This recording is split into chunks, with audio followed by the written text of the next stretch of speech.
আয়াত ৩২ وبرا بوالدتي ولم يجعلني جبارا شقيا অনুবাদ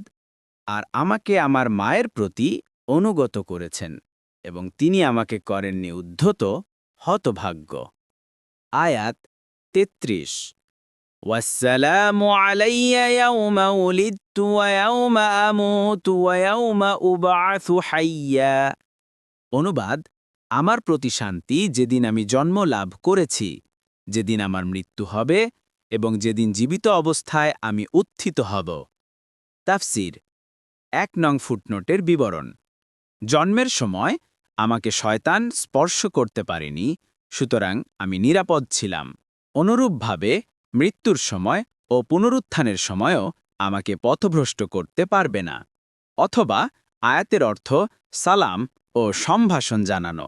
ফতহুল কাদির ইবনে কাসির বলেন এর মাধ্যমে তার বান্দা হওয়ার ঘোষণা দেয়া হচ্ছে তিনি জানাচ্ছেন যে তিনি আল্লাহর সৃষ্ট বান্দাদের মধ্য হতে একজন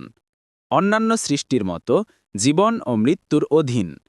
অনুরূপভাবে অন্যদের মতো তিনিও পুনরুত্থিত হবেন তবে তার জন্য এই কঠিন ৩টি অবস্থাতেই নিরাপত্তার ব্যবস্থা করা হয়েছে